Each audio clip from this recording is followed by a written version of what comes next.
Hello! Hi అందరికీ. Welcome to my channel. It's me Rajeshwari. నేను మీ రాజేశ్వరిని. నా ఛానల్‌ని ఫస్ట్ టైం చూసే వాళ్ళందరూ సబ్స్క్రైబ్ చేసుకోండి. వీడియో మాత్రం స్కిప్ చేయకుండా పూర్తిగా చూడండి. ఈ సంక్రాంతి పండుగకైతే నేనైతే ఈరోజు సండే రోజైతే ఈ విధంగా కజ్జికాయలైతే చేశాను. గోధుమ పిండి, బెల్లం వేసి చాలా టేస్టీగా ఉంటాయి. అందరూ ఒకసారి ట్రై చేయండి. ముందుగా కజ్జికాయలకి కావాల్సినవి ఇక్కడ ఒక ప్లేట్ తీసుకొని దాంట్లో గోధుమ పిండి అయితే వేసుకోవాలి. ఈ విధంగా మీరు ఎన్ని చేసుకుంటే అంత గోధుమ పిండినైతే తీసుకొని ఇక్కడ నూనె కానీ, నెయ్యి కానీ కొద్దిగా వేడి చేసుకొని ఈ విధంగా వీడియోలో చూపించిన విధంగా పిండిలో అలా వేసుకోవాలి. చెయ్యి పెట్టేటప్పుడు కొద్దిగా జాగ్రత్త. ఈ విధంగా వేడి నూనె వేసుకొని పిండినైతే నిదానంగా చెయ్యి కాల్చుకుంటారు. సో, మెల్లిగా చల్లారిన తర్వాత వీడియోలో చూపించిన విధంగా ఇలా ముద్ద కడితే రావాలి పిండి.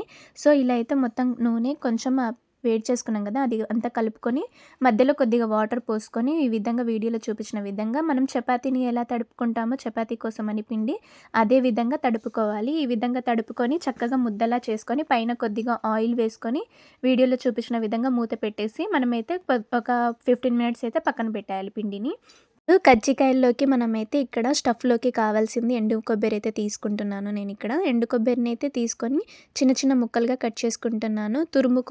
తురుముకొని కూడా వేసుకోవచ్చు. కానీ నేనిక్కడ తురుముకోకుండా ఈ విధంగా అయితే చిన్న ముక్కలుగా కట్ చేసుకొని మిక్సీలో అయితే ఈ విధంగా వేసుకొని కొబ్బరిలో కూడా 4, 5 యాలకులు కూడా వేసుకొని మూత పెట్టేసి మిక్సీ పట్టుకోవాలి. ఈ విధంగా మిక్సీ పట్టిన తర్వాత మనకైతే ఇలా కొబ్బరి పొడి అనేది వస్తది కదా!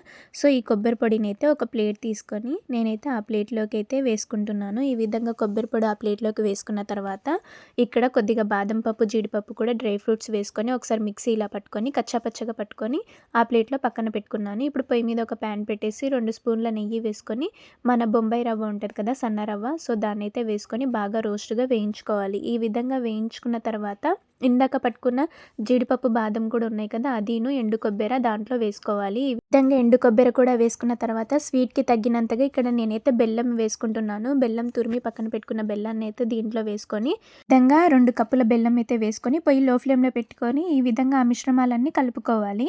ఇప్పుడు పొయ్యి మీద నుంచి అయితే ఈ బాండీ పక్కన పెట్టుకొని ఒకసారి బాగా కలుపుకోవాలి. ఇలా నీట్‌గా కలుపుకున్న తర్వాత ఒక గిన్నెలోకి సర్వ్ చేసుకొని పక్కన పెట్టుకొని ఇప్పుడైతే ఇందాక మనం గోధుమ పిండి తడుపుకొని పక్కన పెట్టాం కదా! సో, ఒకసారి మూత తీసేసి ఇప్పుడైతే ఒక రౌండ్‌గా చపాతీకి చేసుకునేంత రౌండ్‌గా ఒక బౌల్‌లా తీసుకొని ఇప్పుడైతే మనం కొద్దిగా వట్టి పిండి వేసుకొని ఈ విధంగా వీడియోలో చూపించిన విధంగా చపాతీలా చేసుకోవాలి. బాగా పెద్దగా ఒకేసారి చేసుకొని నేను ఇలాంటి రౌండ్ గిన్నె ఉంటది కదా! సో, ఆ రౌండ్ గిన్నె తీసుకొని ఈ విధంగా అయితే చిన్న చిన్న పూరి సైజులో ఈ విధంగా అయితే తీసుకుంటున్నాను. ఇలా తీసుకున్న తర్వాత ఈ చిన్న చపాతీలో మనమైతే ఇందాక స్టఫ్ పెట్టుకున్నాం కదా! కజ్జికాయల్లోకని అదైతే దీంట్లో వేసుకొని నీట్‌గా మనమైతే ఎడ్జ్‌లో మంచిగా పిండి అనేది చక్కగా ఒత్తుకోవాలి. అది మనం ఆయిల్‌లో వేసినప్పుడు బయటికి రాకుండా చక్కగా ఈ విధంగా ఫింగర్స్‌తో నీట్‌గా అనుకోవాలి. ఇలా అనుకున్న తర్వాత ఇక్కడ ఫోర్క్ ఉంటది కదా! ఫోర్క్ తీసుకొని నేనైతే ఇలా ఘాట్లలా పెడుతున్నాను. ఒకవేళ మీది కజ్జికాయలది స్పూన్ ఉంటే దాంతో అనుకోవచ్చు. నా దగ్గర లేదని నేను ఇలా చేశాను. ఈ విధంగా అన్నీ అలానే సేమ్ చేసేసి పూర్తిగా అన్నీ ఒక ప్లేట్‌లోకి అయితే పెట్టుకోవాలి. ఈ విధంగా చక్కగా పెట్టుకొని కొద్దిసేపు ఆరిన తర్వాత లేకపోతే ఇలా సింగిల్‌గా కూడా చపాతీలా చేసుకొని కూడా ట్రై చేసుకోవచ్చు. నేను అలా చేశాను. ఇలా కూడా చేసుకోవచ్చు. ఈ విధంగా అన్నీ ఒక ప్లేట్‌లోకి పెట్టుకొని ఇప్పుడైతే మనం చక్కగా నీట్‌గా ఒక ప్లేట్‌లోకి పెట్టుకోవాలి. ఇప్పుడైతే మనం పొయ్యి మీద ఒక ప్యాన్ పెట్టేసి ఆయిల్ అయితే పోసుకొని హీట్ అయిన తర్వాత పొయ్యిని హై ఫ్లేమ్‌లో పెట్టకూడదు. లో ఫ్లేమ్‌లో పెట్టి చేయాలి ఈ ప్రాసెస్ మొత్తం. ఎందుకంటే చక్కగా మనకు లోపల స్టఫ్ పెట్టాం కదా! కజ్జికాయలు చక్కగా గోల్డెన్ కలర్ వచ్చిన తర్వాత ఈ విధంగా వీడియోలో చూపించిన విధంగా నెక్స్ట్ టైం కూడా అలానే వేసుకొని గోల్డెన్ కలర్ వచ్చిన తర్వాత ఒక ప్లేట్‌లోకి అయితే సర్వ్ చేసుకోవాలి. ఇలా గోధుమ పిండి, బెల్లం వేసి చేస్తే చాలా టేస్టీగా ఉంటాయి. మీరు కూడా అందరూ ఒకసారి ట్రై చేయండి.